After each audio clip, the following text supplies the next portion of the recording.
ও দিদি, আপনার নাম কি? আমার নাম হ্যাঁ,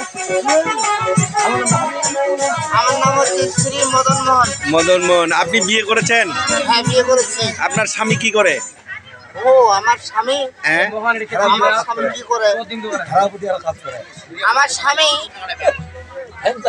ভ্যান চালায় না? ভ্যান চালায়।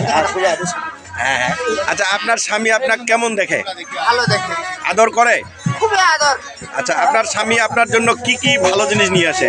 আমার জন্য শুধু এলাকার যুগের ফুলকপি আর বাঁধাকপি নিয়ে আসে। ফুলকপি আর বাঁধাকপি?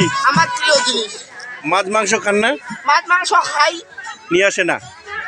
আনবে কি করে, অভাবী সংসার। মানে টাকার অভাবে নিয়ে আসে না? না, আসে না। ও আচ্ছা, আপনার স্বামী তাহলে খুব অভাব না? অভাব মানে একেবারে নিরীহ। নিরীহ অভাব। আচ্ছা আচ্ছা, তো ঠিক আছে, আচ্ছা, ঠিক আছে। কথা হবে আপনার সাথে। আচ্ছা, আসি, নমস্কার। নমস্কার। আচ্ছা, আপনাকে যদি আরেকটা ভালো পাত্র দেওয়া যায়, আপনি কি বিয়ে করবেন? আমি কেন বিয়ে করব? করবেন না? না, না। মানে আপনি সতীত্ব। হ্যাঁ, সত্যি মানুষ কখনো দ্বিতীয় বিয়ে করে না, হ্যাঁ, বিফলে যাবে না। যাবে না। মানে আপনার স্বামী যেটা, ওটাই ভালো। হ্যাঁ, ওটাকে নিয়ে আপনি সারা জীবন সংসার করব। ঘর সংসার করতে চান।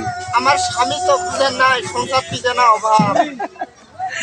ঠিক আছে, আপনার সংসার সুখী হোক, আচ্ছা, পরদর্শী হোক, ভালো হোক, আশীর্বাদ করেন। অবশ্যই অবশ্যই। আমরা যেন ভালোভাবে চলতে পারি, যেভাবে চলতেছি ভগবান যেন গুরুদেবের কৃপায় যেন এভাবেই চলতে পারি। ভালো চলতে পারে, স্বামী আচ্ছা, স্ত্রী যেন আচ্ছা। ভালো চলতে পারে। আচ্ছা, মানে আচ্ছা। স্বামী স্ত্রী যেন মিল থাকে আপনাদের। আচ্ছা, সারা জীবন যেন থাকে, আচ্ছা। এই কামনাই করি, এই প্রত্যাশা নিয়ে আমরা বেঁচে আছি।